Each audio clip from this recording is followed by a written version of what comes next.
Welcome to the premiere of The Mystery of Melody, a mystery musical where we discover if the myths and legends of Melody Glimmerbloom and the Misty Spiral Inn are true. Of course, before we get started today, we are going to go over some Gilding Light announcements. Don't miss A Song in the Heart, which will be premiering Friday, April 23rd at 1 p.m. Pacific, right here on twitch.tv/gildinglight. Make sure you give us a follow right here so you don't miss it.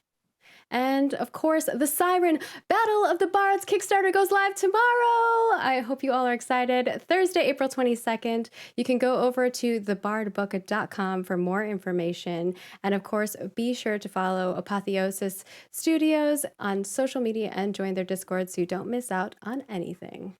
And of course, if you'd like to support our lovely cast right here, we are powered by tips.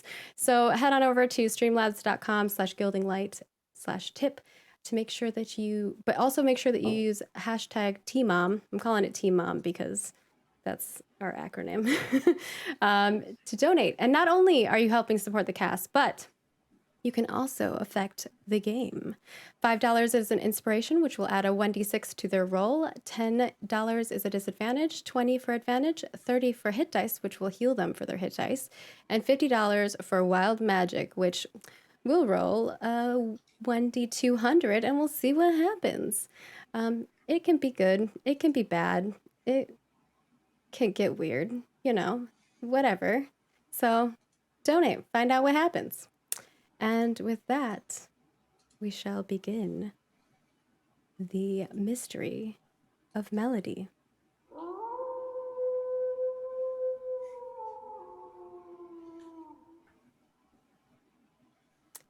A song, a poem, a simple riff that pangs the heart. What sounds we whisper and sing that make us feel so much love, power, and pain. There are legends of adventurers that have taken on heroic feats, but often it is not only the hero that gets the fame and glory, no, but the one telling the tale. And of course, our camera will pan over to a group of bards on a long trek. Some watchful over their companions, others lost in their path. But no matter, they are together on this journey towards their next big concert at the Hall of Palisade, where it is said that the sound of singing is amplified by its breathtaking cliffs. Ava is driving the wagon pulled by their two draft horses, and beside her is Sardar. What are the two of you conversing about, and describe your characters to us? No. He was definitely much better at the pan flute than he was the drums. I'm just telling you, if they practice more, they'd get better results. Well, absolutely. If you practice more at anything, you'll get better results. That doesn't mean that he wasn't a terrible pan flutist. Yes. Quite terrible, I would say, but listen, they'll get better with time. If he just keeps practicing, it'll be better. Hopefully. Are you all right back there? And behind, inside of the wagon, we have Dirge and Cesar. What are the two of you talking about as you hear Eva shouting from the front? Are they always this loud? Yes, I remember they are this loud. They're the loudest people between the four of us. I don't know why you forgot that. I think it's wishful thinking on my part. I hope some change in character will come through, but no, disappointed again. Changing character would be fine, sure, but that was my favorite pan flute. You shouldn't stick to one instrument. It's wrong to have favorites. I don't have one, but I like that one in particular. There's nothing special about that one, except that it's got lots of your spit in it. Well, I stole it, so it's... Oh, I just realized if you steal a pan flute someone's already been playing, there's their spit on it as well. Yes, I had noticed. Huh. I'm gonna be sick. Yes, I believe that was a bug and not a feature. Maybe literally a bug. I played that pan flute for 2 years.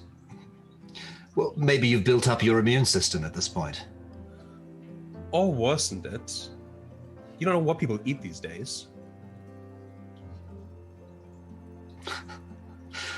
Oh, you have my sympathies. You know I don't. Listen, I need to get a new pamphlet when we get there, and I need to decide between a fresh one. I was going to say a stolen one, but no, I'm going to go for a fresh one.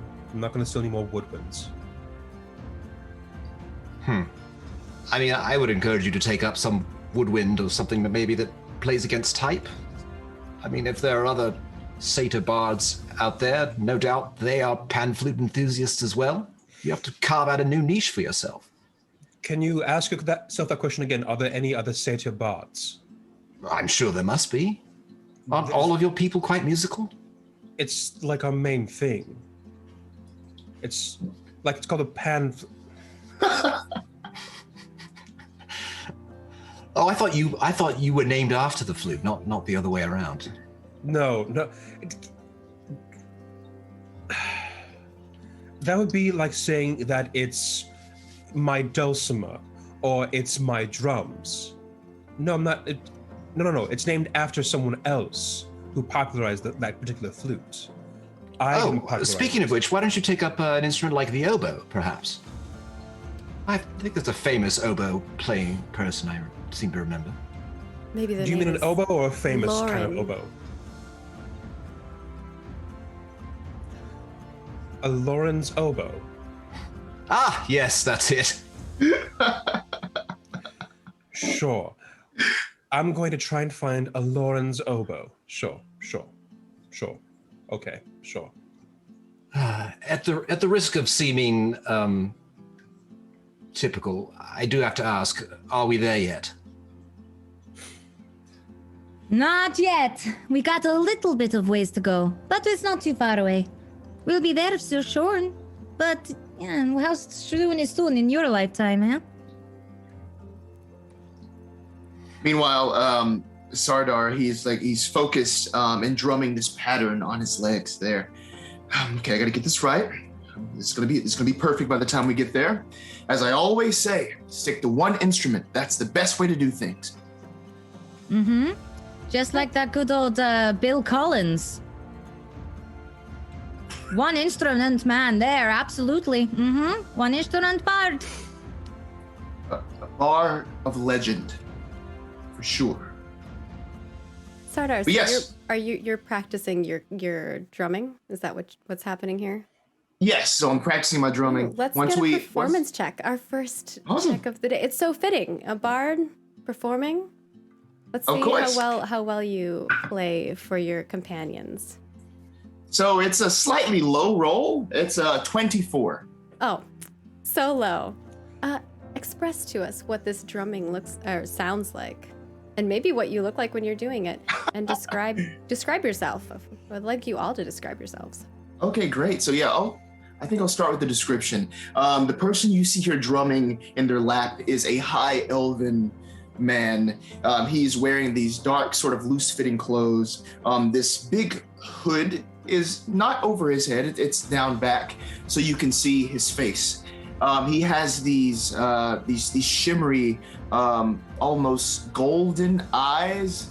His skin deep brown, hair thick and dark jet black, and he has this face makeup, this face paint that kind of takes the form of these two streaks that start at the eyes and go down.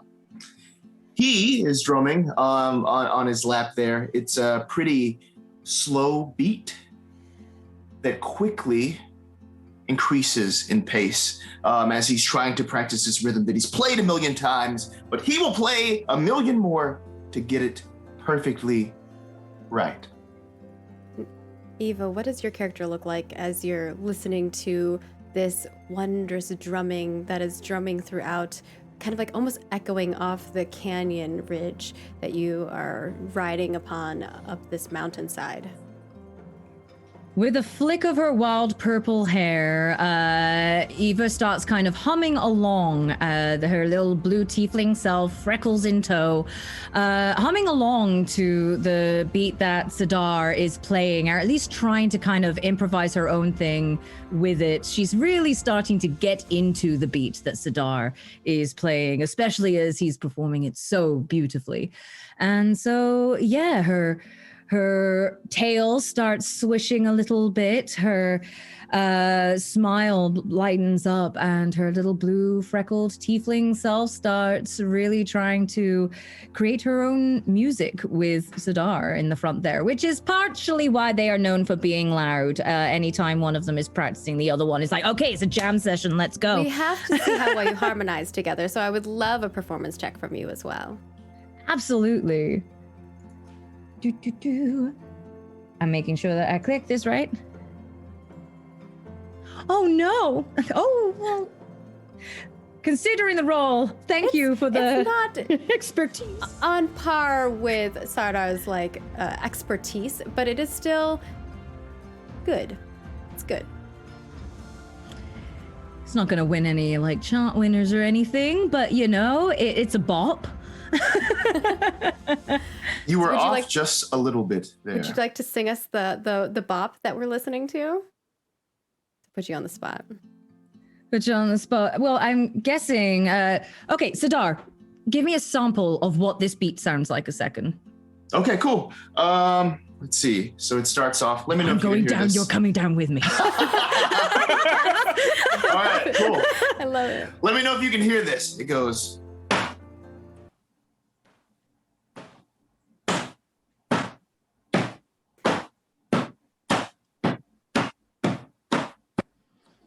It kind of cut out. Oh, never mind. But yeah, I sped up. You should know that. Yeah, okay, so it slowly is speeding up. So I think that's probably the bit that's throwing her off, is that she's there ready to do just this Boo,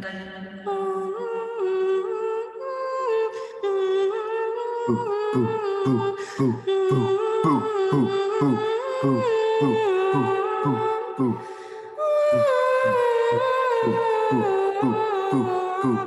I don't know where you want me to go with that. You're going too fast now. You're not keeping to a steady beat. It's just as I wrote it. What on earth is this count meant to be? 1, 2, 1, 2, 3, 4, 5, 6, 7, 8? Yes, precisely. Yes, so like that. And with that, Oh, the two of you in the back math card rock. are listening to them bicker and argue, which is probably something you've heard many times along this road trip. What do the two of you look like?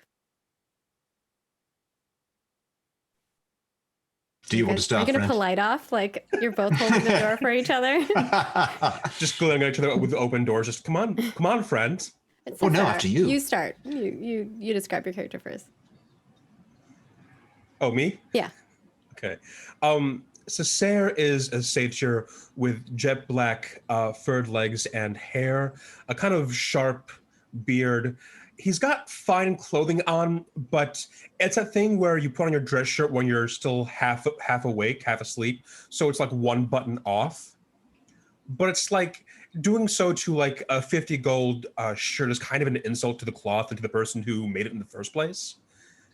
And he's got the sleeves kind of rolled up haphazardly as he's playing with his familiar, just feeding his little raven pieces of cheese. He's not quite sure where the cheese goes because it's an arcane thing, but he's rolling with it. And sitting beside, what do you look like? Sitting across from Cessair is Dirge, who is a half-elf with skin like the reflected light of the moon, and a shock of very spiky, combed-over sort of black hair that covers half of his face. He's wearing dark clothing that is very finely embroidered, and it's the sort of clothing that is not necessarily ostentatious, but people who know a lot about it would think that it is very finely tailored. He has a dark grimoire open on his lap. His knees are pulled up towards his chest, and he's trying to make like he's reading his book and that he's not interested in the song that Sidar and Ava are playing. But you can see every time there's a change in the music that he can't stop betraying the critique and judgment that is going through him with his eyes or small tics of his face. Do either of you say anything as you're listening to them bicker about how offbeat they might be? They're doing it again. Just pretend you can't hear them. Maybe they'll stop. They're literally louder than both horses. Well, maybe it's a competition. It often is for them. Somehow Sada's quickening, somehow diminishing, and then unhearable beat is louder than 2 draft horses. I do think the horses are keeping a better rhythm. I think he's going to throw them off. How do you throw off a horse with bad playing? There are no limits to their mediocrity, it's true. Are you guys trying to be quiet about this? Oh, yeah. I mean, we're being quieter than 2 draft horses, so... Are the two of you listening at all or want to listen to what is being said about you behind in the wagon? Sardar is always listening. I'm going to roll a stealth check to not be heard. Let's do... yeah, I guess we could do stealth. See how quietly you're talking smack. I want you to know that I grabbed like 14 dice off from my bag, and none of them were a d20. Oh, no. You're like, this. I got a 16 on my stealth. When I was preparing, because they're all playing level 10 characters, when we were preparing when I was preparing my dice, I was like, I have to get like 10 d8s. Like, it's a lot of dice. I got a 30 stealth.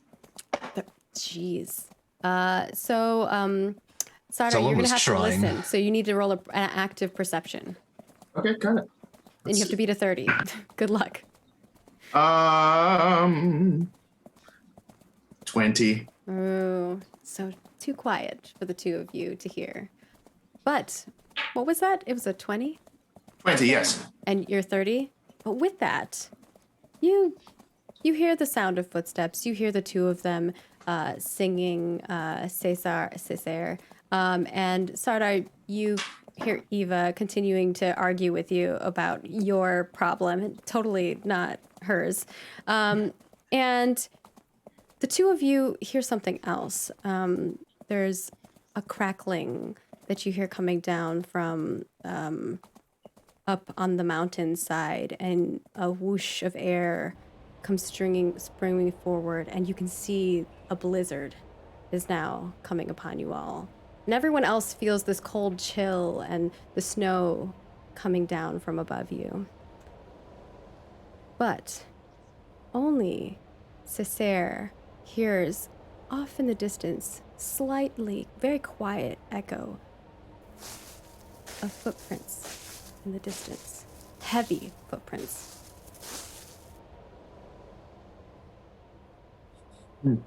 That was sudden. We might not have too much more time before this weather sets in.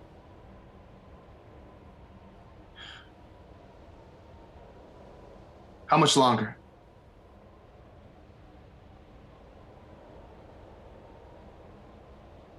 Are you asking the horses? I'm asking everyone. Dirge. Is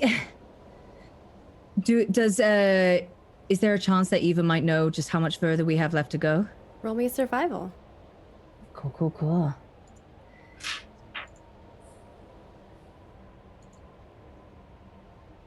Oh my goodness. Oh no, an 8. I don't really, it's a little bit hard to tell through the blizzard.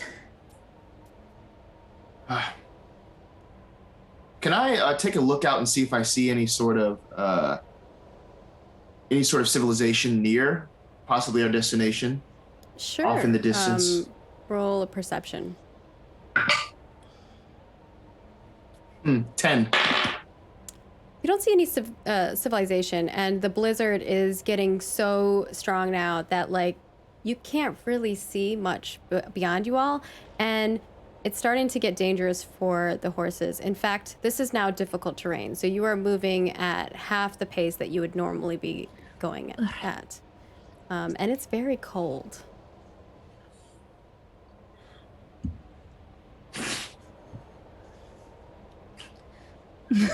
Everyone roll me. It looks so funny with the horse. Everyone roll me a perception check. As it's starting to get colder, the horses are trolloping a little slower. I got a 15. 15. 25. Dang, 25. 15. 15. 27. All right.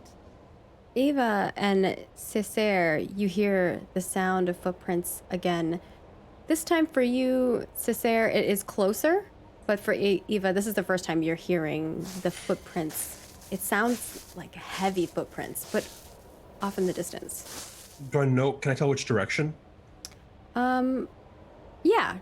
You can, it sounds kind of like it's in front of you, like in your path. All right. I'm gonna poke my head out from the back of the wagon. Okay. Poke your head out. As I lean forward, lean my full torso in, I'm going to take the remains of my pan flute and just sprinkle it on Starter's lap as I look forward. Okay. What? And I'm going to use perception to try and see if I can see what's making those footsteps up ahead. Okay. Go for it. That is going to be a 22. Okay. It's hard to see, but a figure probably about 200 feet. The only reason why you're really able to see it in all of this snow that's coming down from a weird angle is because it almost looks like a shadow in the snow that's falling down. And the snow is hitting it as it's coming down. And you can see the shadow. It is a huge creature. You're not sure quite what it is from the distance that it's at, but it is massive. And it blends in with the snow. It almost looks like the color of the snow from the distance that you can see. Sarah, is there a reason you're leaving this flap open here? Just come back and sit down and just tie it up, please. You know, I would love to, except I see a massive thing out there in the snow, and What? I'm worried. Yeah, don't you see it, Sada? I thought I could hear something. Yes, it's that right there. I'm gonna try and point it out to Starter and Ava. As it's pointed out to you all, you now see a figure about 200 feet away from you all. Oh yeah, that'll do it. That'll do the trick. Everyone, ready yourselves. And with There's that, something out there. please roll Gersh initiative. flips through his book and begins casting mage armor on himself. Yes, let's get initiative rolling right Cesare, now. chuck Lucy to me.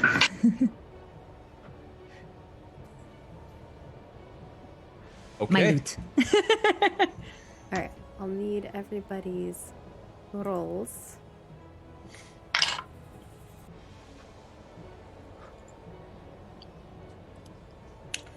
am- 19. Oh, weird.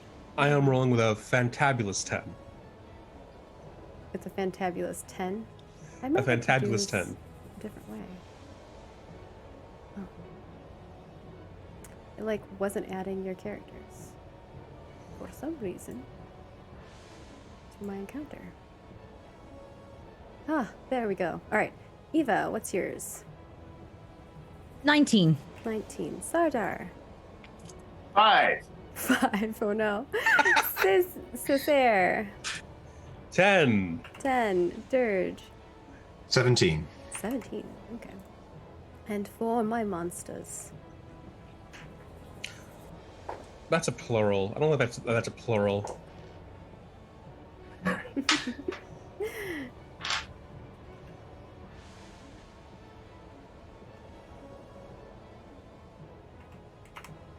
Fortunately. Oh, okay. Whew. As you're peeking out the corner of this wagon, Cesare, you see something getting closer and closer to you, but it's much smaller than the creature because you're kind of looking at the creature and you're pointing at the creature. But from the corner of your eye, you see a giant ball of something being hurled your direction, and it comes flinging at you. And prepare yourself. It's going to hit you. It looks like a giant snowball is what it looks like. Does a 22 hit? Unfortunately, yeah. All right. You're going to take 3 slashing damage Okay. and 2 cold damage. Not too bad. As this ball comes flinging towards you, and out sprouts an arm with a claw, and it just rakes your face as you're looking out. And then it flops onto the ground, and it's both of its arms kind of jiggle back and forth, and it looks like a ball with like 2 arms with claws on them. And there's going to be 2 more balls of snow that come flinging your way. See, it ain't snow. Does a 18 hit? Yes. Ooh, you got low AC. You're gonna take Glass 4 cannons. Hype. 4 slashing and 2 cold damage, and you get 1 more. Does a 19 hit? Yes. And you're gonna take 6 damage. So 4 slashing and then 2 more cold damage. So if you have any things of that sort. Next up is going to be Eva. So Eva is going to, for her very first move, she's going to use her wild shape to actually turn into starry form. And she's going to turn into starry form of the archer is going to be her thing. But I believe that might take 2 turns. Oh, no, that is my active form. That is my active form, and that I have chosen is, well, I can choose which constellation is selected. So yeah, I will activate starry form. So before your eyes, Eva turns from this blue freckles thing into a little ball of galaxy in front of you, of which the stars of her freckles start to change shape in front of you into that of the archer. And I will try and hurl a luminous arrow. Are they within 60 feet of me? Does your wild shape change? Is that a bonus action, or does it take your full action? That's my full action. So that's what you see happen before you. Yes. Sorry. Thank you for double checking. Do you want to do any movement? I think she'll stay behind with the horses. She's kind of concerned that, our little 4-legged friends here might get hurt. So her initial reaction is to stay behind and just change to attack. All right. And then the creature is going to go. The big creature that is off in the distance. You start hearing the sound of like the ground shaking, and below you can feel your cart moving. Probably Dirge and Cesar can probably feel it the most because you're like in it. The other 2, you can definitely see a giant like snowman looking creature coming full running towards the cart. It looks like it's going to try to like bum rush the cart, but it still has a little bit of more feet that it has to go. So it's not quite made it there. But before it kind of stops from a distance about like 20, 30 feet from you, it looks straight towards your cart, and cold breath just kind of flings out of the mouth of this creature, and you just hear like crackling ice hitting the side of the cart and potentially hitting you guys. We'll see how it goes. Everybody that's outside of the cart. So that's going to be Sardar and Eva. Please make a DC 18 Constitution saving throw. And you all at home can assist in these by donating for inspiration or other things, advantages to help the players out. Oh, Please do. I no. only got a 6. I need it. I need this. 14. Oh, no. Uh-oh. Oh, boy. What's funny about this is that we all can give each other bardic inspiration, and we don't. No, not yet. Not yet. All right. You're both going to take 41 damage. 41 Solid. cold damage as this gust of cold air with icicles flings into your body. And the two of you inside the cart, you can see inside some of the cloth, like some of these pieces of icicles have plunked into it, and you can see like little sharp bits. Probably whoever's closest to that side of the cart, the like northeast side of the cart, can see this. And with that, it's going to be your turn, Dirge. So for my action, I'm casting Mage Armor. So you see him kind of, there's a lot of, it's a very tense situation, but he seems very, very calm about all of it. And he's sort of languidly finishing the spell. And then as he does, you see a sort of shimmering light, a sort of looks like spectral armor, sort of weave itself from the patterns on his clothes and flash for a second before fading. And then he snaps the book shut and turns to hop off the back of the cart. And he just says, abominable. And then he starts taking off in the opposite direction away from the cart and the fight. Perfect. The rest of my movement. Okay. So are you moving, which side of the cart are you going to? There are... Out the back. Everything is happening in front of us, right? No, there are 3 balls of snow with arms that are right outside the cart. Are they on either side of the cart, or are they behind the cart? They're, I guess, more to the northeast, so more where the side that Cesar is on, because like that's who they were attacking. But I think I'm going away from all of them. if you get out away of the from cart, everybody, one of them will get an like attack of opportunity on you, unless you were doing like a disengage. disengage. Yeah. Yeah, I mean, Mage Armor was my action, so I don't have that. Do you want to just take the attack of opportunity, or do you want to stay there, kind of position yourself a little bit? I mean, I think I have to. I need to get distance either way, so yeah. Makes sense. Looks like the snowball's gonna get a swipe in. A swing. They don't do too much damage anyway. I'll hold you to that. Oh, you're lucky. I rolled a 7. But they get a lot to their roll. My armor class is 15 with character. Mage Armor up. Oh, 9. 9 to attack. They don't hit you. You get lucky. You don't even need to worry about your mage armor. It's not luck, it's skill.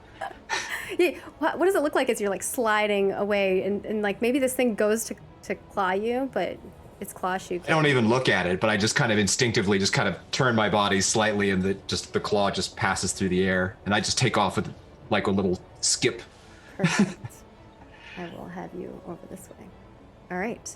And how far are you running? What's your? Remember, this is difficult terrain, so you're gonna go half movement speed once you hit that. It'll be 15 feet. I can 15 get. feet. Okay. So I know how far away you are. Thanks. And then we go to Cesar, and then Sardar, you're up. Okay. The thing that blew the cold air, does it have? Can I see it more clearly now? Yes. It looks like a snow beast. It's a snow creature of some sort. It just looks like it's made out of snow. It has claws on its arm that are made of icicles, and it has eyes, but you can't really. They look like sheen ice, and no mouth. Sure. It just like kind of opened up and stuff came out of it. Gotcha. So no armor at all? It doesn't look like it has any armor. Darn. In that case, you know why I'm asking. I'm going to cast Healing Word, upcast to 5th level. Ooh, okay. So who is within 60 feet of me? We all are. Cool. Yeah, I think everyone is within 60 feet of you. You can't see Sardar or Ava necessarily, from where you are because you're inside the wagon. Like, you can see in the back where you can see Dirge is out of the cart now. Ooh. Can I poke my head out to be able to see Ava and Starter? You are already poked your head out. You're looking out the back. That's why that's why those 3 creatures got to attack you. So there's the cart, and the 2 of you are behind, and Eva and Sardar are on the front. So they you can't all see each other because there's a wagon. Gotcha. Cover. Yeah. Sucks to suck then. But you could get out and run to a point where you could see them, but then those creatures would get attacks on you, depending on. I'll get attacks. I'll get the attacks. I'm gonna go up front. You're gonna do it.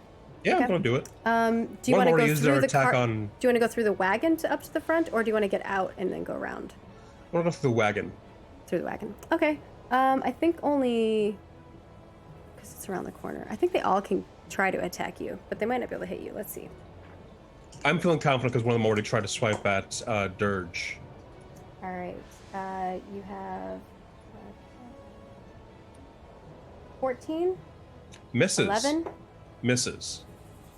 Oh my god, you guys are lucky. 9. As I skip away, I'm going to flip both of them the bird as I go up to Ava and Starter. You flipped them the bird? Is that what you said? Yeah. Okay. I think you just hear the creatures they don't say anything. They just sound like they're making weird sounds. Freaks, all of you.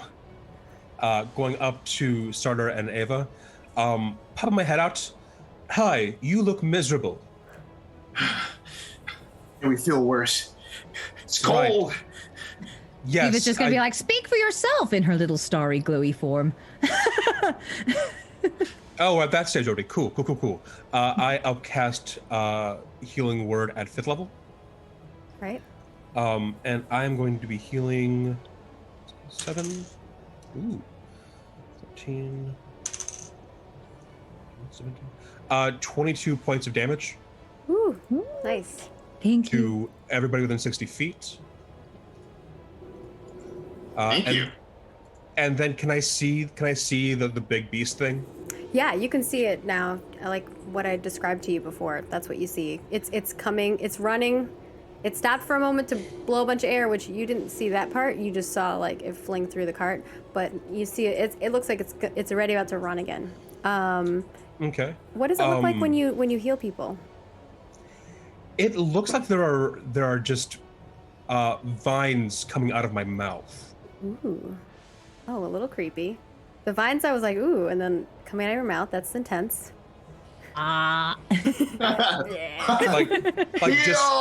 Like crawling up around the corners of my mouth and going over my skin as I talk. And as I finish the spell, they fade away. Oh. Interesting. Okay, I thought you were tentacle touching them. Yeah, no. For a moment, I thought it was like Ivy. It's just like, you're healed now. Sorry, That's what I thought can too. we? I don't like the idea of just let me heal you. Vine touch as someone's quilling away. I don't like this. Is this old person? I don't like this at all. I'll hold still. Just don't touch me. I'm going to cast because healing word is a bonus action. I'm going to cast Vicious Mockery on. Wait a second. No, I don't. I'm going to take out my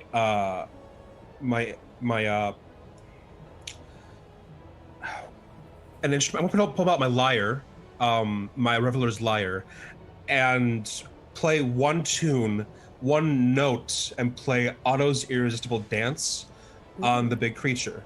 What's the note? Sing it for us. This note. There you go. It's a note for to the words of "Piss off." I love it. It has to make a Wisdom saving throw of 21. Ooh. And this is on the big boy. On the big lad. The big lad. They get advantage on this because it is bad. And you said, what was the roll for? Wisdom save 21. Oh. Oh, they do not save. 17. Fantastic. So Otto's Irresistible Dance creature has to use all its movement to dance without leaving its space, and has disadvantage on dexterity saving throws and attack rolls. While it's affected, other creatures have advantage on attack rolls against it. As an action, a dense creature makes a wisdom saving throw to regain control of itself. On a successful save, the spell ends. Okay. So on its turn, it can try to save again. Is that what? Yep, as an action. As an action. Otherwise, it has to just stay there and groove out. You see this it's like a huge snow creature it slowly starts jiving, and it is like, it's just jamming. It's like getting into it. And the ground is shaking even more now because you have this giant or huge creature kind of like stomping around outside. All right. Anything else, sir? No, I'm tapped out. Sardar. And then we're back to the top of the round. Okay, great. Just a question about the environs here. Mm-hmm. Is it like snow covered everywhere? There's like snow above us, maybe on rocks and such? Oh, yeah. You're going around a mountainside. Going around a mountain. Okay, I had one plan. I'm not going to do it because I don't want to get buried in snow. Okay. All right. I was like, what were you planning? Something very loud. Oh, So no. what am I? Yeah, Avalanche inducing. avalanche inducing. Indeed. Hey, that could get rid of your problem, but it might also get rid of you. Indeed. So instead, what happens? I'm not seeing the problem yet. Oh, what was that? Okay, so Sardar rises, revealing these two drumsticks, these massive sort of almost club-like drumsticks. They have this deep red wood that they're made out of, very sturdy, these metal plates of sorts on the tips of them. As he leaves his station in the shotgun seat and moving as close to this monster as he can. It's the fighter in him, the soldier that he once was. Yeah. What's your movement speed? 30. This is difficult terrain, so you can move your full movement speed, and it's going to be 15 because it's going to cost you double. Is that right? Is that right near the? No, it is about 60 feet away from you all right now. So you need 60 feet. You can only go 15. If you go full sprint, you could go 30, so you'd be like halfway there. Mm-hmm. If you want a full sprint. What do you want? Do you want a full sprint, or do you want to like dash, or? He's gonna dash. He's gonna get as close as he can. All right. He's Are you focused on drumming getting there. while you're doing it? No, so actually the drumsticks are just like straight back. Oh, not you're like quite Naruto Naruto run. style? Not yet. More outstretched, right? right. Leave it. I love it. All right. As Sardar runs towards the huge creature, the three little snowballs look around and they're like, and guess what? They only see one person in their view, and it's you, Dirge. So they're all gonna book it towards you. You're 15 feet away. How far can they go? Oh, they can make it to you. They're going to surround you, all three of them. They're making like noises in the snow as they jump. They're like. Is that like Mario? They're like yeah. Yeah, they're just jumping in the snow towards you. And we'll see if they can actually hit you, though. That's the problem. I should get another D20. I need more D20s. Oh, no. So, a 4 doesn't hit. 8 doesn't hit, right? But a 19. Does a 19 hit? It does. All right. 5 damage, 5 slashing, and then 8 cold damage. So, total of 13? Mm-hmm. I'd like to use my reaction. I have the Warcaster feat. So I'm going to make an opportunity attack, which I can use to cast a spell that has a casting time of 1 action and targets that creature. So I am going to use... has to be something that just targets that creature. I'm going to hit it with... Shadow Blade. Ooh, all right. All right, sorry, that's a casting time of a bonus action, so I should be able to use that.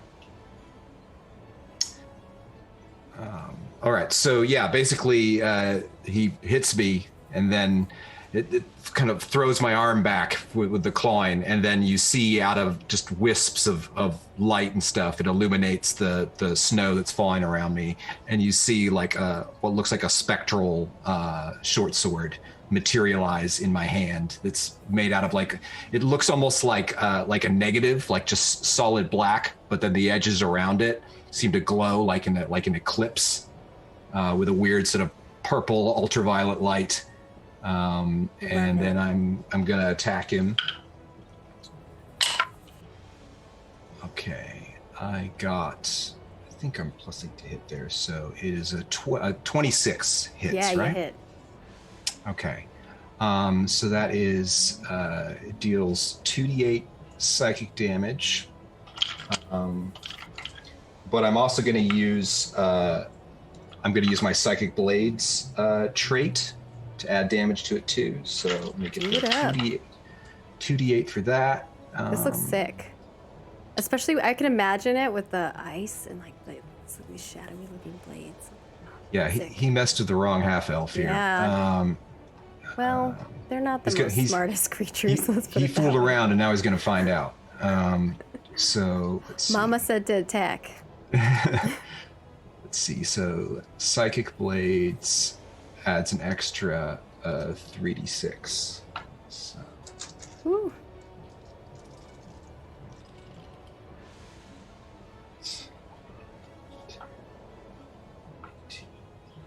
So it's a total of That's the lightest roll. Did not 21 points of psychic damage. Yeah, you splattered this thing. What does it look like as you just murder it's not there anymore. When the place where the sword makes contact with it, at first it looks like it's melting it, like it's made out of snow, but then you realize it's just pure entropy, that it's just decaying and like giving off a weird light, like kind of like when a coal burns or like the edges of a piece of paper, and you just see it retracting on itself and glowing with this weird glowing shadow light. The other two next to it are like whoop, whoop, whoop, whoop, whoop. They're just making like these weird noises, and they're like getting really anxious because that's horrifying. All right. Eva, it's your turn. Don't worry, we're just ignoring the one horn that is like giving up. I love it. Oh. Look, you just got hit by some weird cold breath thing. Exactly. It's roleplay, people acting. My bones too go in different directions when I'm touched by cold. You know, it's I was like, where's that going? It's chilly out. It's pointing in different directions than usual. So, Eva is in her starry form, and you're just gonna see, as I started on earlier by accident, the freckles that you normally see around Eva's blue form and this galaxy form is the usual Aurora Borealis sort of thing that you would expect to see from Eva, but mostly with the purples and blues because of her hair and her skin rather than the green blue. The purples and blues are glowing amongst her, and all the freckles start to form into this archer form amongst her and turn into the constellations. And so she's going to use her archer form to attack. The constellations in a way will form their own little motion, and I want to say Orion. I keep thinking of Orion's belt every time I'm thinking of this, but essentially that formation, you see it fling its own light arrow of radiant damage towards this creature, and it has a range of up to 60 feet. All right. It is 60 feet away. Excellent. Cool. Actually, you're closer because you were in the driver's seat, so it's even closer than 60 for you. It's like 55. Excellent. And I got a 5 plus my... Oh, so it's not much, admittedly, of radiant damage. it only came to 9. 9 damage. Came to a nice little 9 radiant damage, but oh goodness, Eva's gonna feel really disappointed at that. She's like, ow! Oh. This radiant bolt comes flinging from the starry Arborealis. I can't say that word. And it sticks inside of one of the like balls of this giant snowman-looking creature and slowly dims away. It looks like it definitely hit the creature, but it doesn't look like it did anything extra, or it doesn't look really hindered by it. And is there anything else you'd like to do? Would you like to move or do a bonus action? I think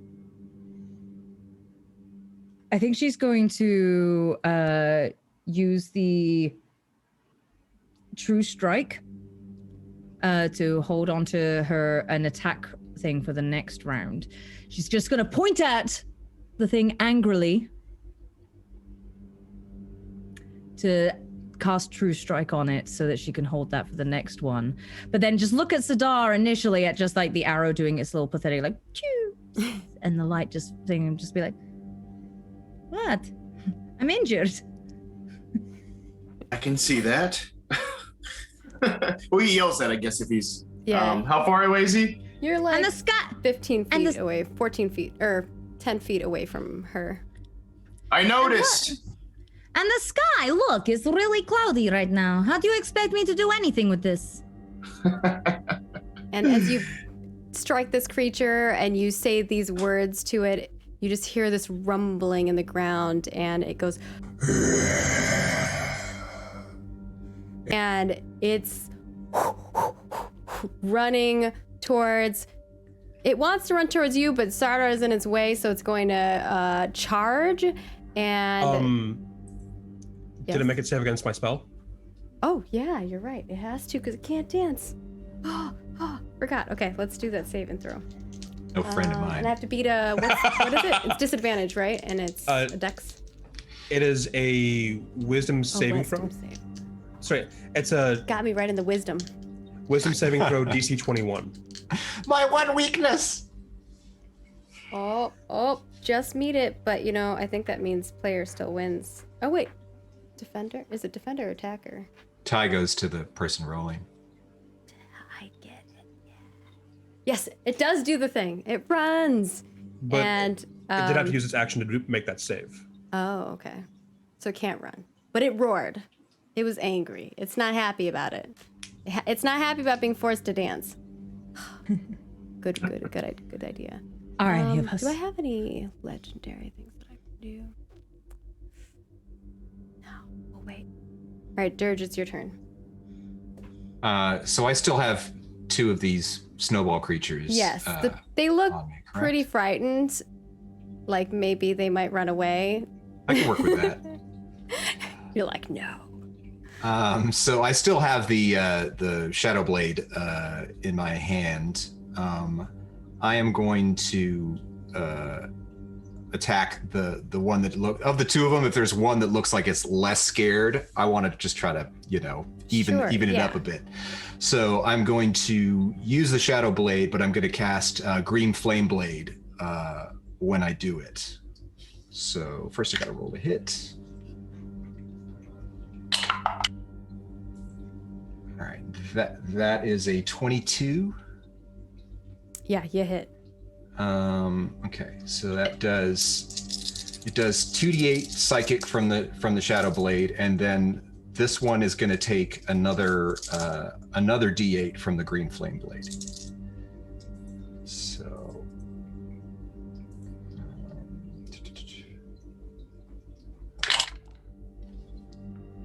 that is 11 points of damage. It's dead. On that one. That one's dead? Okay. Yeah.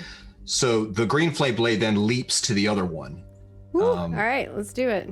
And that does just a d8 to that one. Oh, that's just, what's my spellcasting modifier? So my spellcasting modifier for my charisma is +4, so 5 points of fire damage to the one remaining one? It looks pretty harmed, and it's making a bunch of like blooping noises as it's looking over at its dead family. Yeah, it's not doing so hot. You started this. Cesare, it is your turn. All right. Cesare is going to messily tuck and roll out to the front of the cart. All right. Front of the wagon. Yeah. Just holding a lyre and being very careful not to break his lyre as he's rolling forward. And he can still see like the big thing, right? Yes, it is. If you tuck and roll and you get past Eva and you're on the ground down there, that's 5. That'll be 10 feet. And then I don't know what your movement speed is. 30 feet. So you can go probably one more. Like 35 feet. No, I meant like 15 because it's difficult terrain. Yeah. I just want to get in front of it so I can get a good sight of it. Oh, you got a good sight of it. Cool. I'm going to use a bonus action to use unsettling words. Ooh. And that means I'm going to use a bark inspiration to lower its next saving throw by a D10 roll. Jerk. Okay. I'm going to, its next saving throw is made with a -7. All right. Okay. And I am going to cast Synaptic Static. Does it get a save for that, or is that just it's just a thing that happens. Sweet. Unsettling words, yeah. Yeah. Sick. Just a thing that What happens. are the unsettling words that you say to this creature? I feel like we must know. As I roll off, I yell, "How loud can you scream?" Ooh. I'm going to play 2 notes on my lyre and cast Synaptic Static, casting in a way that the area of it doesn't hit starter or the wagon. Okay. And it's going to, I'm going to try and inflict it with 8d6 psychic damage. It has to make a 21 intelligence saving throw with a -7 to its save. Ooh. That's, I don't know if it can beat that with a...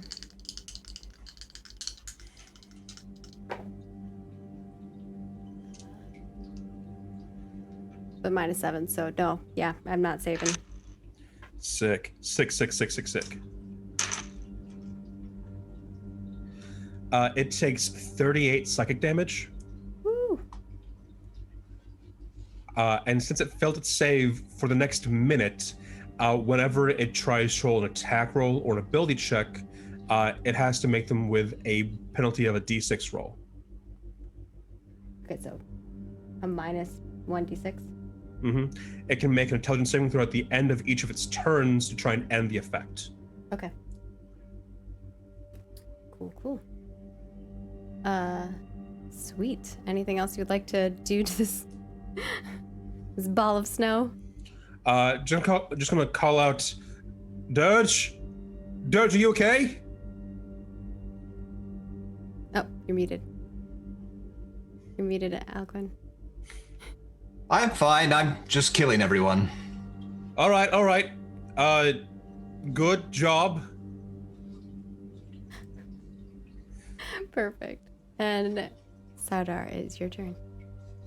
Okay, cool. I'm going to use as much movement as I can to keep pushing forward. Yeah, you get right up to it. Okay, cool. Did that take a dash or anything? No, that's just like your full movement. Great, awesome. So with these weapons, I'm coming in swinging. In the first swing, with this large drumstick, 17 to hit. Ooh.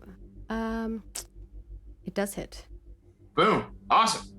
So that'll be D8. Again, that's 8 damage. Second swing, as I'm dual wielding. 25. To hit? Yes. Mm-hmm. That one is 9 damage. Ooh, nice. It is looking pretty damaged. Great. And just a question. So like dual wielding, the bonus action is the second hit, right? Is that how that works? Yeah. Okay, great. Yeah, offhand attack. Cool, awesome. That means I have another swing. Dude, so he is pretending this is a drum and just like wailing into this monster. I like it, yeah. For another swing. Snow is kind of flicking off of it as you're chucking the snow off. 16 to hit? Yes. Great. Does actually hit. Okay, great. Barely. 4 damage. But That as one he is doesn't do as much, but but as he is hitting, he is just welled up with this rage. Not rage. No, he's not a barbarian. Passion. yeah, Yes. there you go. He wants to protect his caravan as they're on their way. So he is going to action surge. Woo, yeah. Do it. So he's going again with possibly 3 more. That is a 15. No. Okay. Next up, that's a 17. Does hit. Okay, and I'll just roll the next to hit again. Yeah, that is a 22. Defo hits. So you got 2 hits. Yes. Okay, cool. So that damage would be 17 damage. Woo. All right. Nice. That was a lot of damage. All right. Hands frozen, almost sticking to the sticks. Yeah. It looks pretty beat up. Chunks of the snow are like all around the ground around it. It is angry. Very angry. But it can't do anything yet. The one little ball that's still alive, I don't know if it's even gonna try to fight you. I think I have to roll like a save on this because I don't really think. Morale check for Snowball. It stays. It stayed. It rolled so high. All right. Yeah. Is it frozen in terror? I don't know. Maybe it's determined. I think it looks at its brethren who are now dead and is like has some vengeance. If you hadn't done the rim shot, I would have screamed. 18 to hit. That hits me. All right. 2 damage of slashing and 5 cold on you. And then it is Eva's turn. This is a new round, right? So I get a reaction. You do. Yeah. So I'm gonna hit it with I'm gonna hit it with a with just another hit from the Shadow Blade. All right, go for it. And it's Warcaster, so I can basically Green Flame Blade it again.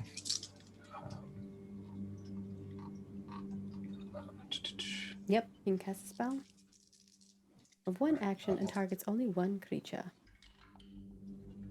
All right, so that is a 16. Does that hit it? Yes.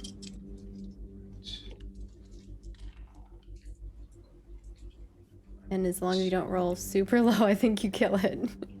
Yeah, that is 12 points of damage. It's gone. Similarly to the first one, the rest that's left of this creature, like the arms of this, it's not here no more. It just. Does it let out a blood-curdling shriek? Sure. Yeah, it's like. I shiver, and it's not clear if it's with pleasure or the cold. Nice. As the blade seeps in, and green, it's like the edge of the flame kind of makes like this crispness, and it just disappears as it's like, and it's gone. Love it. You love to see it. And now, Eva, it is actually your turn. All right, so Eva's going to kind of like, oh God, Dirge, really? Oh, and she's just gonna jump off of the cart. And just like, fine. And she'll start like kind of running as far as she can, which is the 30 feet. It's 15 how close? feet, because it's 15 terrain. is. Oh, yes, of course. All right, so it's the 15 feet, and how close does that make it to me at this point? The big creature? You're halfway to it. Cool. I would like to use Guiding Bolt for my action, but then to have Thunderous Smite ready for my bonus. Yes, do it. So, yes, I will send a 4d6 radiant damage your way. Do. Let's see how that goes. 11. 11 damage? I'm not doing that great today. 11 damage I'm not isn't on bad. Not on form. Eva's there, like, berating herself, you know, like, come on. You could have gotten at least a 6 on the 6. And just, yeah, she'll then also prepare herself with Thunderous Smite. So next time that I hit with my melee weapon, which she yelled to Cessair to throw Lucy to her at the very, very, very, very beginning of this, she'll be ready.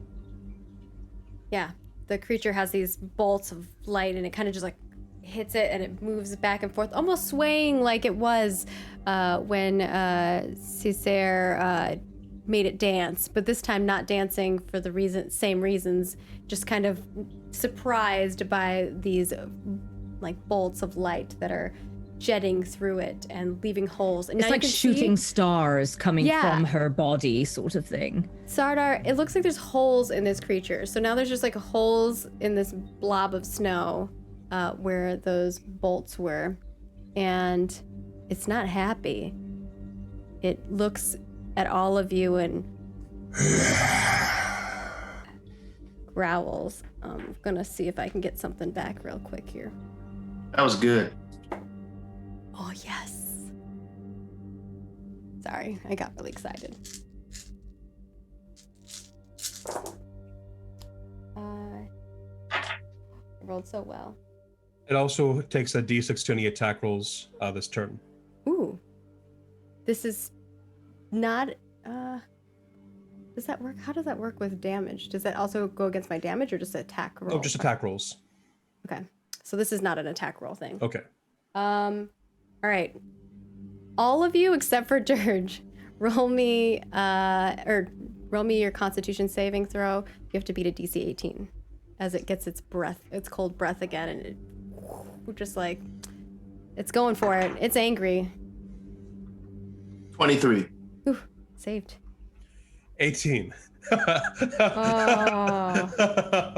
That's what you needed. Oh no.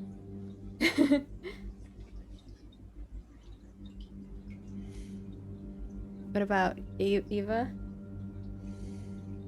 I do apologize. What do I need to roll? I'm so sorry. Constitution saving throw. Oh, con save, yes. Yes. I got a 12. 11 plus I 1, wonder 12. if I can do that there. I can. Oh, you got a 12. All right. On a failed save, you take 53. On a successful one, you're going to take half of that, which is 26. 26, okay. Ooh, Am I math too is late fast. to maybe use my luck to try another attempt at that I'll one? let you use it. It's the first time you've used it. Go for it. Am I not merciful? Woo, that's much better. 19. 19 saves. You take half, so 26. Anyone succeeded, 26 damage. Anyone who didn't, 53. I see Sardar's face. It is a little like... Did everyone get damage? And it gets to do other stuff. It is going to charge towards Sardar, who's right in front of it. Not a far charge. And it's gonna swing 2 claws at you. It doesn't like what you and your friends are doing. Especially the one in the back who's calling it names and shit. I rolled 2 natty ones. 2 natty ones. All right. Yes. Sardar's eyes are trained on the claws and just like moving out of the way of each one. Yeah, it gets one of its claws like stuck in the ground and it's like trying to get it out, but it can't. But with the other one, it goes in and clasps you. I think it. And then I rolled 2 15s. What is that? 26, I'm sure hits you, correct? It does. Yes. I was thinking the minus d6 to its attack rolls. Oh, you're right. Is it all attack rolls? All attack rolls. So the 20, what did I just say? 26? 20? Does 20 hit you? It does. Okay. Still hit. Good catch, though. Thank you for reminding me. I have it written down, too. 13 damage to you. And then 6 cold damage. Okay. And that is its turn. Dirge, it is your turn. So how far am I from Big Boy? You are, let's see. So this is 15. I'm about 15 feet behind the cart. You're like 45, yeah. Because the way they have you off to the side. All right. So you're like 45 away from it, from this big creature. You can't really see it from the corner that you're in, where you are in the cart, you know? You have to like move over like 5 or 10 feet. Okay, I'll do that. I'll move my maximum movement, which would be 15. Okay. And I want to be as far from it as I can be while I can still see it. Yeah, I got you right there. And then I've got my book in one hand and this shadowy blade in the other. And I basically like flip it end over end to almost where it's like, like reverse grip. And then I reel back and I just pitch it sideways and it starts spinning horizontally, heading towards the big guy. It has the thrown property as well, even though it's a sword. So, but I rolled a nat 1. Oh no! Look, we're all rolling nat ones. It's okay. The creature's got its claw like stuck in the ground currently. So what happens then, I guess, is it goes into the snow. I guess it misses or whatever, and you see the blade almost seems to like melt. Like when like ink is hitting water, like it hits the surface of the snow, and it has no substance, so it doesn't go into the snow. It just like almost like splashes into shadow as it misses. Like almost like air on top of it. Yeah, I like that. That's cool. And I look very Dry ice. disappointed, and I say to Sardar, well, you see, that's how you would not do it. And I'm going to give him Bardic Inspiration. I like it. Thank you. Note that you have Bardic Inspiration, Sardar. Got it.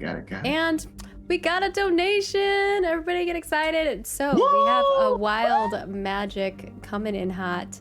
Would someone like to do us the honors of rolling Go, London, 2D100s? Got it. Yeah, go for it. I'm very familiar with D100s Okay. It's from on my 200s, other life. So you gotta That's roll right. it twice. Yeah. 2D100s. Cthulhu abides. He's back here on my shelf. Okay, so I have a 2, and that's I low. have a 76. 76, so 78. Correct? All right. Oh, that? what a cutie. Oh, this is a great one. Roll me a 1d4 as well, London, and I'll go in order of Dirge, Sardar, Eva, and Cisair. It's a 1. 1. Dirge. You get to permanently increase one random ability score by 1. Oh, snap. So we're gonna go from left to right. That's strength, dex, con, int, wisdom, charisma. Roll me a 1d6. A D6? Mm-hmm. All right. Come on, 6. Give me that charisma. Yeah, Push me up to 19 charisma in the first session. That 1. Give me that 1. Yes! Totally Is a it a 6. Nice. It didn't do what I wanted. It did something good for them. Come on, you guys. We need more. That is That's cool. amazing. Awesome. That's permanent, yes? Yeah, permanent. You keep it. Wow. Thank This you, feels chat, like a very so Dirge much. power to get as well. It is very Dirge. You all of a sudden feel like you just killed these tiny beastlings, whatever they are. They were nothing, but with like ease. Like it was almost like you like pluck, pluck, pluck. No problem whatsoever. And you feel like this, you always feel this way. It's the way you always feel. A surge of empowering arrogance. It's the way you always feel. I love But it. more. Necromancy part is just absorbing their abilities at this point. All right. And now it is Cicera's turn. Nicely done. Right. Good roll, London. Can I see Dirge from here? Where you're? Actually, yes, you can. Barely. You can see barely. You can see them barely. Just at a moment, I'm just like, what is up with his jawline today? Jeez. Looking back at the monster, I am going to. I'm going to use unsettling. I'm going to use unsettling words once again. Okay. To lower its next save by a D10. That is going to be a 5. Ooh, all right. And that's for Its next saving throw. its next saving throw. Okay. Yep. And I am going to use. Oh, what will be a good one here? I'm gonna do. Sorry, I'm having indecision problems. I'm gonna do Dissonant Whispers. It has to make a Wisdom saving throw of 21 with a -5 penalty. Okay.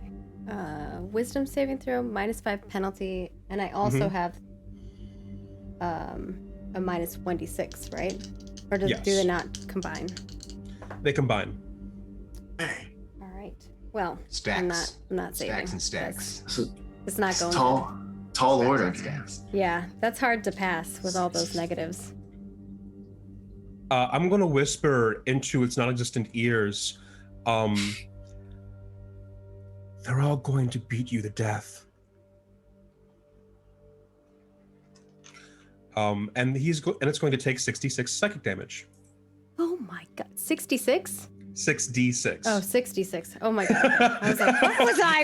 Yeah, I think we're all like, whoa. Judge with a vicious sentence. Oh my lord. I was like, what spell is this now? Just gives up and goes home. Like, oh damn. I'm out.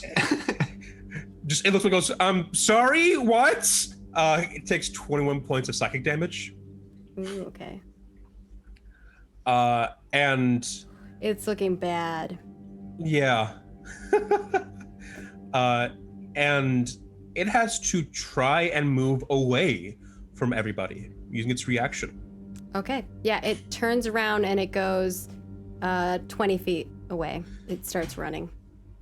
It doesn't say that it doesn't provoke reaction attacks. Go for it, Sardar.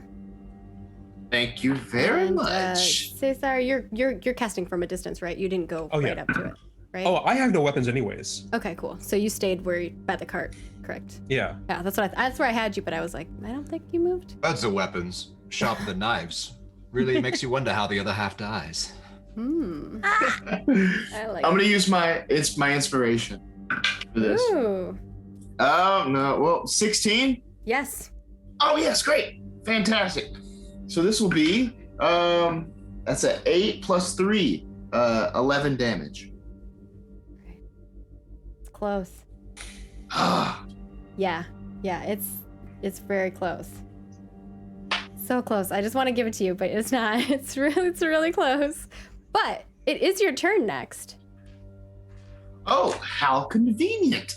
So I'm gonna chase after it as much as I can. For a couple more hits with this. He's laser focused and he is just trying to hit as much as he can. So that's a 16, another 16, and then a 23. All hit.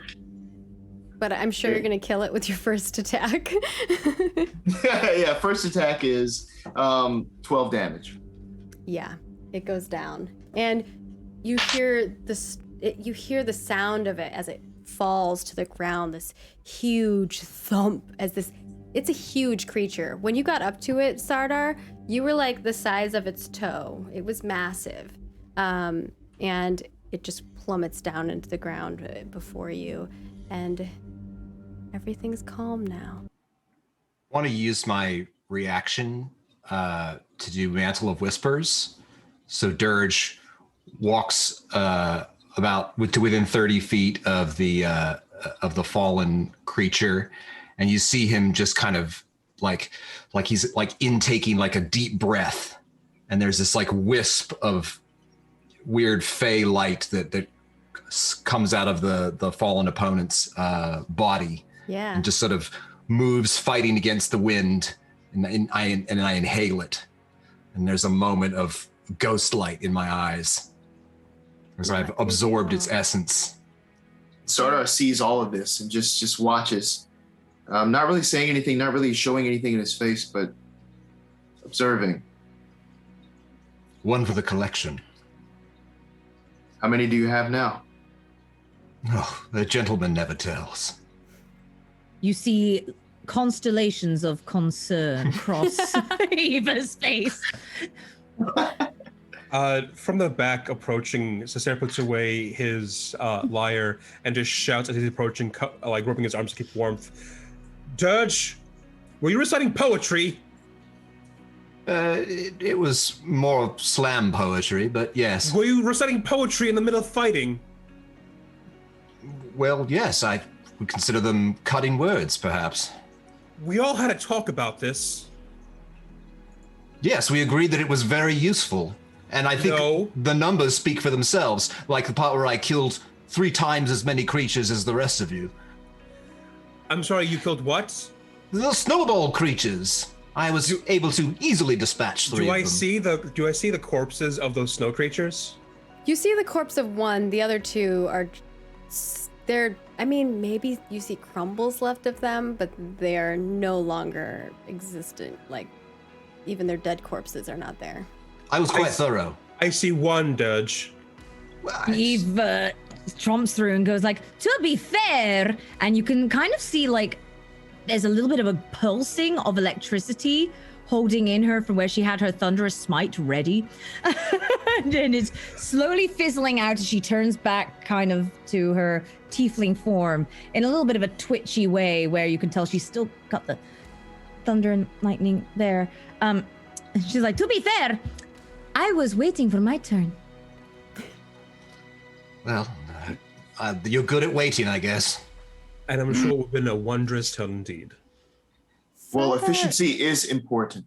Sardar and Cesare, as everyone's talking, you're having a conversation, the wind starts calming down a little bit, and in the distance you see something.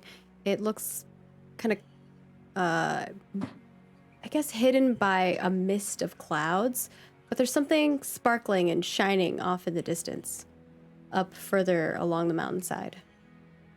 Sardar takes a couple of steps, really, squinting, focusing in his eyes, just trying to make out any sort of recognizable buildings or people walking around. I would allow a history or nature check for this. Okay, cool. Let's go with history.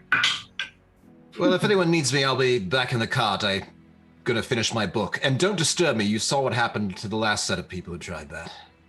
Blah, blah, blah. Stop reciting poetry if you're not casting a spell. A final anger of sparks sips between the 2 horns. Hey. Does that hurt? Those are your bones. Does that hurt? They're not too conductive to electricity, luckily. Let's not fight between us. I just got a great pain intolerance, endometriosis, it happens. Sure. I rolled a nat 1. Yeah, you can't quite make out what it might be. It's too hidden by the misty clouds that are in the distance. So you see it, but you just don't know like what it is. I'm gonna loot the corpse if there's anything at all worth getting. Yeah, there are like 6. I think they're almost like daggers. They're made of ice, like ice daggers. and they'll do cold damage. If you want to Are these know, gonna you have melt? those. Do I think these are gonna melt? No, they like you pick them up and you think that, but there seems to be some kind of magical essence to them. Neat. Also, the eyes, if you want to pluck them out of the creature, they look like they're maybe some kind of like diamond. There's 2 of them. I'm gonna take the eyes. Yep. A sentence I'm all too familiar with. And I'm gonna pick up the daggers. I'm gonna hold them in my arms and just go, "Hey, Sada," and I'm gonna throw a dagger at him. So Not like re- soft underhand, but dex like check office to just catch it. Well, he sort of tries to knock it to the ground before it hits him with the drumstick. Ooh, okay. Yeah, attack. Okay. Attack. Great. Yeah.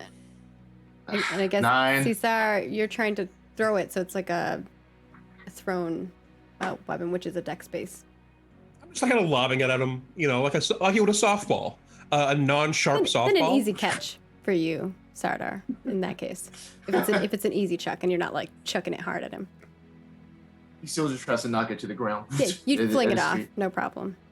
It Don't falls to the break it. ground, but it doesn't shatter. Hmm. And it glimmers. Almost a similar glimmer to the building off in the distance that you see. Ooh. Now this is something actually. Let's take a look. And now I'll go Yes. down and pick it up. That's why I was handing it to you. I know. Okay. So he goes down and picks it up and really looks it over. If I hand you a piece of food, are you gonna hit it with your stick as well? Depends on what it is. Vegetables, yes. No, that's fair. That's fair. Eat your vegetables, kids. Who needs vitamins? So he looks it over, looks at the glimmer off in the distance. This is from there. It's the same sort of shimmer. Okay. I'll hold on to this. Do you think this thing came from there then? Yes, most definitely. Right. So when we get there, we have to find out who made this thing so we can throttle them. Indeed. This is the worst thing I've seen all week. But again, this time, efficiency. You saw Dirge back there. I'm sorry, did you see me there? I made it dance. To be fair, I think he's hitting at me. I'll be honest. I was focusing on our horses, otherwise we wouldn't get to the final destination. I of course, I wasn't referring to you, Eva. I promise. But remember that, Cesare. I look back over to Sadar as I'm handing Ava a dagger. Huh? Yeah, sure. Efficacy. Efficiency. Efficiency will lead us to advocacy. Does it? The more efficient you are, the more we can advocate for things, okay? Is that the road from A to Z? Is that how it works? No, it's more like the road from A to plus XYZ equals 7 squared, you know? Really? It's not a hard distinction to make. Oh, I bet. Let me explain. And she's about to try and go into a very long-winded and dedicated explanation about the relationship between numbers and letters. And Cesare's been back up this entire time. Because of this Math and wonderful language. speech that you've given, and because someone lovelyly donated $5 to you, you get inspiration. And the So- good For the kind, donation. not just the bardic kind. that is why math is the most universal language of them all. Numbers. I thought common was. Or murder. Murder's applicable too. Or cultism. Very universal. It's really, you get more out of being a follower, but you get more money from being a leader. I'm already in the wagon. I was backing up this entire time. You're backing up towards the wagon? All right. Yeah, I'm backing up to the wagon while she's giving the speech, and as she's still talking, I'm just walking in. Are you So- going into the wagon? Okay. When Cessair comes into the wagon, Dirge is in there, sitting there with his legs crossed, reading his spell book, and he says, "So I heard Sardar had some notes for you." I mean, he would give notes to the ambient noise in the cathedral, so not much to go on. I brought you a gift, and I'm going to put one of the daggers in his book like a bookmark. Oh, I like this. What do you get for the bard who has everything? More knives, I suspect. I'm going to close up the flap. Also found 2 diamonds. I'm going to sell and split the funds for that. Promise me you'll spend it all in one place. I mean, I can't eat that much, so probably not. You can try. I could, but, I saw my cousin try that once, and they were a mess for a month. There are some ancient people who would eat into excess and then make themselves sick in order to get more room to continue the feast. Yes, and we called them loons. Well, I think they had an empire or something. I think it worked out. There was an empire, and people think that a vomitorium was a place for that, but You know about it. You know about it. That's great. that's what the room was used for. Vomitorium was for talking, from the mouth, not from the stomach. I'm sure it was from the stomach. At least it should have been from the stomach some of the time, at least. I mean, yeah. Have you heard some politicians? They're definitely talking from the stomach. So are we going to get moving? I mean, what is our driver and their assistant doing? They're talking about efficacy to advocacy. All right. No. Outside, Maybe what they are should the lead two by of you example. discussing? Look, it's just a matter of if you really want to play the pan flute, you probably should, really put the effort into it.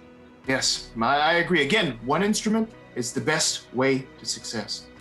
Focusing on it. Have we had this conversation before? I feel like at this point we've probably had this conversation many times. Yes. It's still fun nonetheless. I agree. So, I believe we need to be getting going to that place. Right. Tia, Tamara, let's go. Yeah. And the horses. The go- Maori twins. That's the name of the horses. I decided that they're sister twins, and so I was like Tia Tamara. I couldn't think of any other sister duos. I was like, Sister. Yeah. I'm fine with it. So I was like, Tia, Tamara, let's go. I just took a double take. I was like, what? Yes, I approve. And If the they're horses. sorry. Go ahead. If they're twin horses, are they Tauruses? yes, It could be. they are our tours for life. Because I do remember a hit Disney movie called Twitches. Oh, yeah.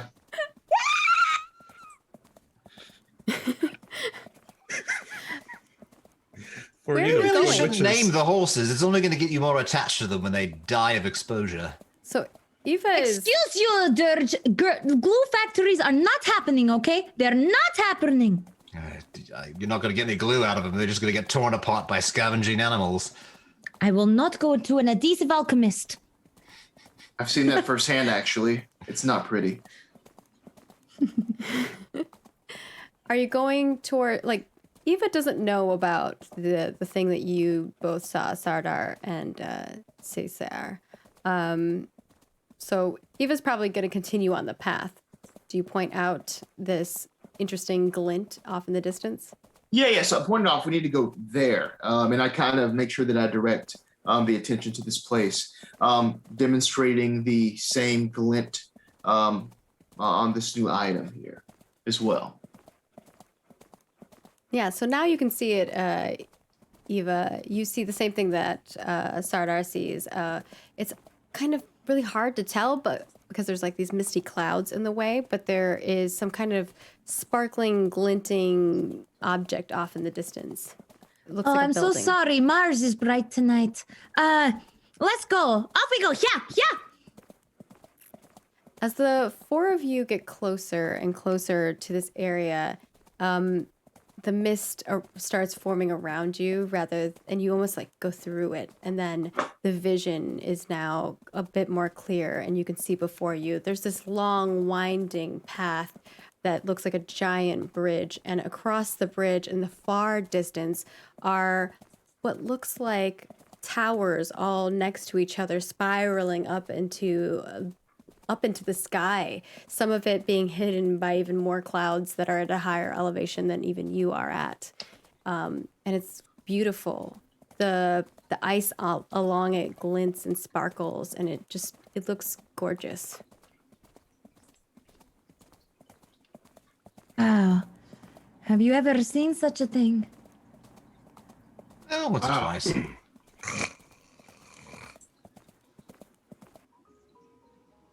Hey, Cesare. Hello? I'm here right now. Please leave a message. You're missing it. It's so romantic. You have to see this. He's trying to get his beauty rest. Lord knows he needs it. But this is the moment where you can feel the most connected to the sky and the veil in between. Cesare's finger snaps and points to Dirge like an agreement. It's so unromantic. Well, for all this fanciness, I hope they have a good stable. We'll always find somewhere stable to stay, even if it's in a tiny hut. For the horses. Oh, yes, right. We'll make sure to get there before we rest. And I pet Eva on the shoulder. All right. Eva, roll me an animal handling to see how quickly you can make it to the entrance down this long, winding path. 18. Ooh. Swiftly and calmly, you guide Tia and Tamara closer. Every time they seem a little squeamish because they're looking off the edge, and it is kind of horrifying. If you fell off of that, you would all die. Or have to use some kind of magic to make yourself float or something. That's why I don't look. But you're able to keep them calm and steady along the path. And as you get closer to the building, the grandeurousness of it seems to even look taller than it was before. And it fades out of view as the clouds hover above it. And it looks almost also smaller at the same time because the clouds are covering most of it. And as you get closer, the path starts to kind of have a case over it. And on top of it are like ice castle bits that are along the edges and openings that you can still see outside of. And before you in the forefront are these large doors that look like they are also made out of ice. But as you're now, all of you are closer to it. And, Sardar handed you guys all of these, or Cesare handed you all these like claws of this creature. It's not quite the same, but it does have that magical glint to it that, some of you are more trained than others to know when it comes to Arcana. Has this journey been long enough for me to have taken a short rest in the cart while we were traveling? Yeah, it's like an hour for sure. You can have a short rest. All right, I'm gonna spend some hit dice to heal back up. Everyone except for Eva, I guess, could have a short rest. Right? Pending if Sardar is on alert the entire time or being passive. I was not. Yeah, he would have been alert. Okay. So I'll take the L here. Sarah and Dirge can have a short rest as you chill in the back. Well, is there anything else that I can glean? I heard what you did there. Roll me. What are you trying to glean first? Let me understand the context of what you're trying to get. Yeah. So just being on alert, just like sort of any extra details or,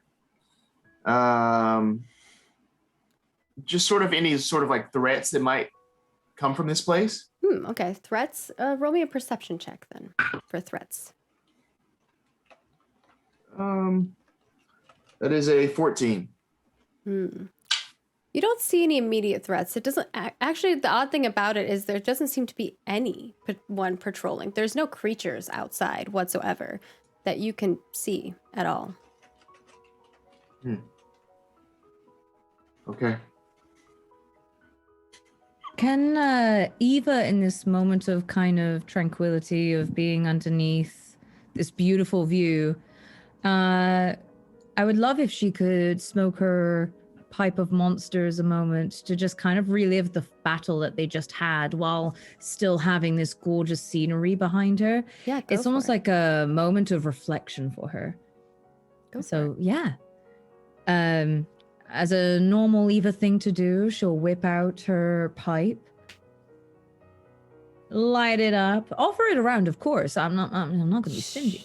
But as she exhales, you almost see this smoke-like form of the battle that we just had erupt before us. We can see the monster that we just fought and its roar, and each time that every one of us took a part of it down, you can see it crumble before us. All the little snowball creatures as well that Dirge took down are slowly it's almost like she's reliving the battle that we just watched, and you can kind of see her analyzing it, but in a very relaxed, as if this is almost therapeutic way.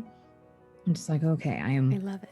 Taking in the moment of what we just had, as the stars are there and the icicles are surrounding, or not the stars, sorry, as the icicles and the glowing are there around her. That's how she's taking it all in, and she'll happily pass the pipe around if anybody would like it, but of course, anyone else partake? She'll never force it in. Cessair, oh no, that'll kill you. Pretending to still be asleep, just reaches up, goes reaching out for the pipe, inhales a large amount, puts it back forward and goes, You're all right, and goes back to lay down. Right. I see you've taken some artistic license and made me about 60% less handsome than I am in actuality. But besides that, it's a compelling narrative. Eyes of the beholder, you know? Which one? I mean, I've killed a few. You're not taking into account my pipe. You're not taking into account his jawline. See, Cessair noticed. I notice. What can I say? It's my pipe. You all actually look at Dirge, and something about his jawline is different. I didn't think it could get more refined and angular, but here we are. But by different, What did do you become- mean what? Yes, I became sorry. more handsome, more compelling. More chiseled? Yes, that's it. That is the bon mot. Is it different in a his face is changing into another one different? No. He just looks more handsome. Like it's slowly anamorphing into handsome Squidward. Yeah. Just slow and gradual. Like, is that the butt chin developing? Am I starting to see a bum and not a plum? Oh. Oh Okay. gosh. Oh my gosh. Oh. What a disgusting sentence. So, is this a place, is this the inn where we were headed, or is this just some other random, beautiful, fantastic place which we happen to have stumbled upon? No. Where we're going, there is going to be a grandest of performers. We should all take notes. The Hall of Palisade is where you were headed, but this does not look like that. My bad. That's okay. This looks like something else. If you would like to know more about it, roll me a history or a nature. Are we stopped in Absolutely. front of it? The gate is before you, whether you choose to knock on it or not. Like it's a two wide door. This place is very, very magical. Could I make an Arcana check and possibly Sure. try to learn something about that? Yeah. I'm gonna roll out and start Ooh. walking towards the gate. Okay. You get out. And and I'll start tell- walking towards the gate. I'll join Cessair as well. Kind of. Yeah, so will I. Sardar and Cessair and Dirge are walking towards the door. Are you walking towards the door as well, Eva, or are you kind of staying behind them? I'm walking as well, with them. Probably pulling the horses now, but like I'll be the one guiding the horses rather than the horses guiding me, sort of thing. I'm fixing my shirt, which has somehow become 2 buttons askew. Okay. You're making it worse. What are the rules that we had? I got a 23 on my Arcana. Ooh, okay. 19 on the history. 19. 21 history. 21 history. Are you planning to roll anything, Cesar, or are you just... I got Cessair? 2s and 4s in them, and I don't really care. So you're just walking forward. I'm just walking forward. As you all are walking forward, Sardar, when you were further away, you couldn't really make out what this building is, but now that you're closer to it, and now that you see the door, and actually as you guys look at the door, it almost looks like you can see a treble and a like symbol carved into the door, and you can see some notes kind of swimming across the ice. It almost looks like it's like inside, like if it was a fish tank, but except for instead of fish inside of the tank, there's like magical notes inside of this icicle door. And this hits you, Sardar. You're like, this is the Misty Spiral Inn. And at that moment, you also remember Melody Glimmerboom. She's like a famous bard who's supposed to play a fantastic performance every night in this inn. And as you kind of almost say that out loud, everyone else also recognizes this. Eva recognizes it, right. Dirge, but all in your own way. You all come to the same conclusion of knowing this.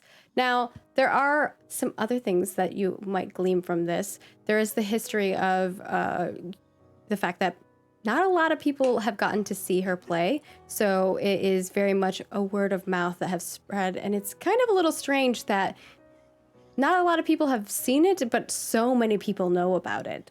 Why? It's super Portland, Oregon. And Eva, you rolled a history as well, right? Your side of it is you've heard about people who have gone and watched this performance, but you've never met anyone who actually has. It's only been other people who have mentioned it. And when it comes to the inn itself, no one has really the description of it that you know of, like that you can remember, of what the building looks like, where it is, where it exists. So maybe it moves, travels. Dirge, for you, you get a whole other side of it when it comes to Arcana. And because of your background, you know that there is something a little bit more extra special about this building. It doesn't always stay in the same existence, not the same dimension. So that is That's why very extra. people cannot find it. Planner.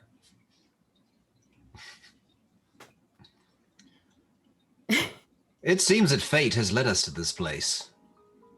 And what better an audience than other entertainers like ourselves? Yes, this place has history and lore and things to learn here. Oh, I'm so excited. Can't wait to go inside. What's so special about gardening? Gardening? You said extra plantars. No. I plainly said planner. Not Like those- planter.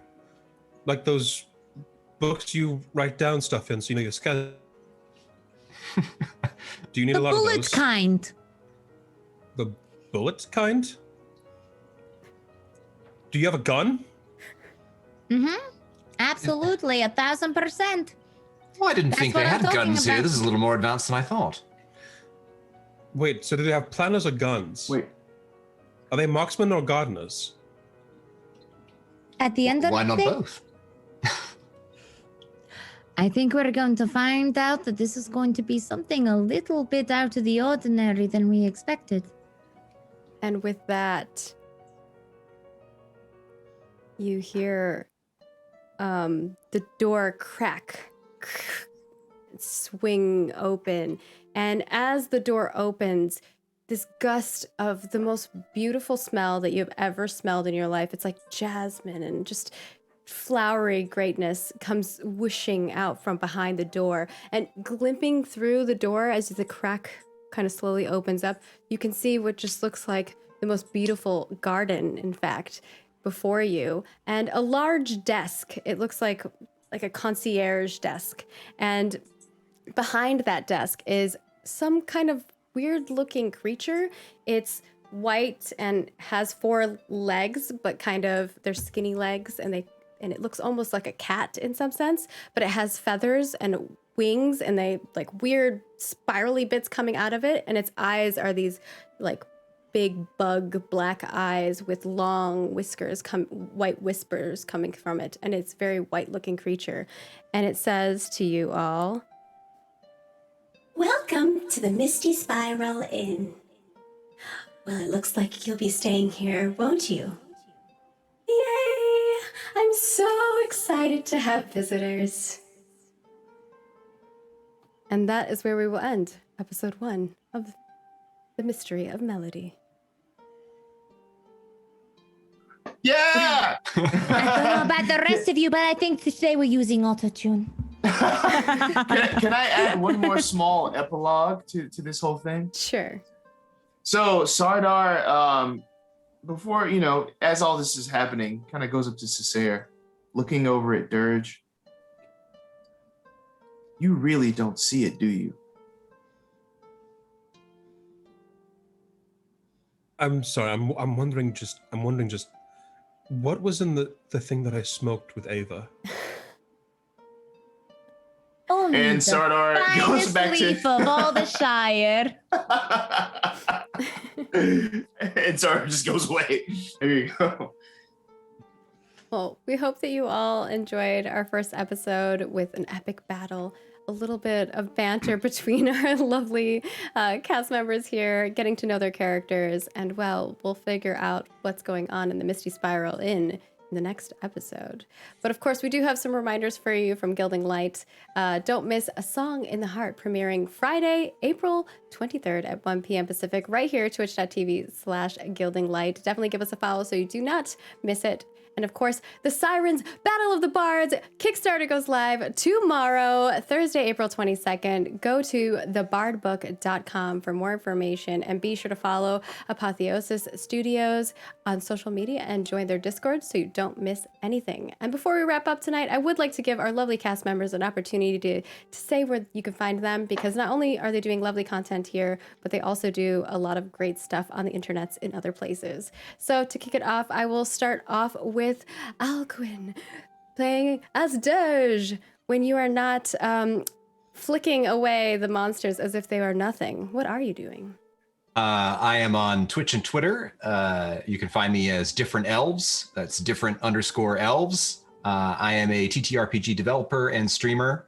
I'm working on a book right now for Hunters Entertainment, which is a supplement for Outbreak Undead, which is called Danse Macabre. It's an alternate history setting, Black Plague setting for the Outbreak Undead game system. You can see me on other channels like Q Times. I'm going to be on a show. There's a Cyberpunk Red campaign, which should be coming out pretty soon over there. And on this channel, coming up later on this year, I'll be running the Red Opera, which is based on the Apotheosis Studios book, with worked on by folks like Jameson Stone and Rick Hines. So that should be very, very exciting. And you'll get to see some celebrity players in that who you will recognize, like Satine. And our next cast member here, HTTPaladin, playing as Cessair. I will someday get your name right. What are you up to when you are not slinging words that are slaying? Oh, well, when I'm not here, you can find me on Twitter under HTTPaladin. You can also find me on Instagram, but I don't do anything there, so please don't find me there. But outside of that, I work with a bunch of different companies as a graphic designer and writer for different TTRPG content, and I'm probably most better known for being the co-director for the Islands of Sina Una.